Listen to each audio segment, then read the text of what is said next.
So we've taken away sacrifice, taken away giving, taken away praise. You said today that my life belongs to you. That was the song you taught us. Didn't you teach us that? My life belongs to you. I give you myself. Can you define yourself? You cannot define man outside time, talent. You can't define man outside that too. You are your time. How much time have you given to him? You are your talent. Talent means both money and skills. How much of your money have you given to him? How much of your skills are you giving to him in service? How can you say to God, I give you myself? That becomes singing a lie and not living a lie, not living the truth. We're not living the truth anymore. It's time for us truly to check the things we believe in. Check and examine our lives. Are we Christians indeed? Are we just users using God? There are three kinds of users in church. I will teach you that in a short while. Those that use God, those that use the pastor of the church, and those that use the people. Some people go to churches that are user friendly. Oh gosh, it means that a church where they tell me the God here is available for you to come and use, not to be used by God, used of God, but to come and use God. Now those kind of Christians are what we call miracle seekers, gold digger Christianity. They just want to use God, that's all. So they go to a church where they can do breakthrough, miracle. Come here, no matter who you are, come and get your breakthrough, pray for it to get it. So we go to that church, sir, to use God. And once I don't need it anymore, I don't go to service. The moment I need a breakthrough, I go there again. Yeah, today,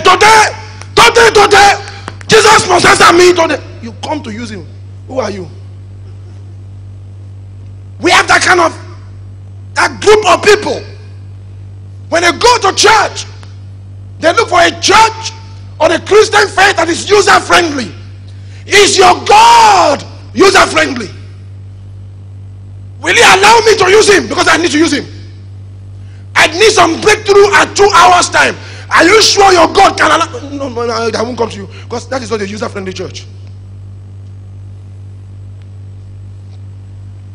Because we have quite a lot of users that just want to use God.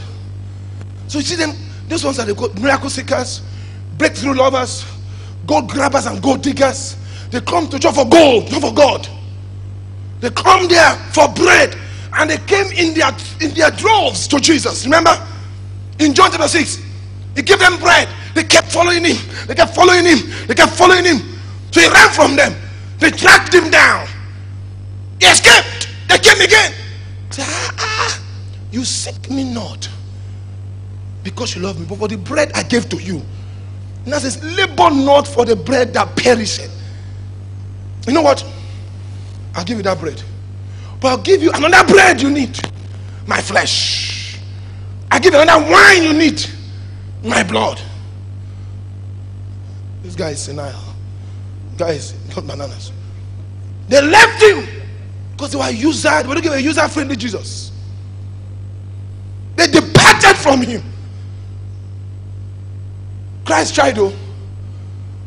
Christ had the greatest church crisis on earth. In one day, for a 5,000 to 12,000 membership church, to reduce to 12 members. In one day, Kasali, you preach a sermon on the altar. The next Sunday, your church becomes empty. Everybody will blame me. Christ preached a sermon, his church became empty.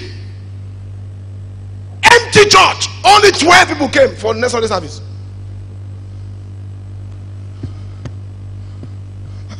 They have not come. Where are our members? Last week we had 5,000 men, not counting children and adults. Hey, whoa. I told you now. Last week's message was too tough. I told you, Apostle just preached a great message. I told you, you shouldn't have done that far. How can it be so that you come and eat his blood and drink it? Can you imagine? Let us be clapping, let's be praising God. 12 of us, we have no choice. Where can we go to?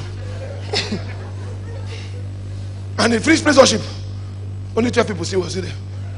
And then the pastor now mounted the pulpit. Hallelujah. Is this guy okay? The church is empty. Today's sermon is very simple. Who will follow me? Then he looks at the 12. Are you going to go as well?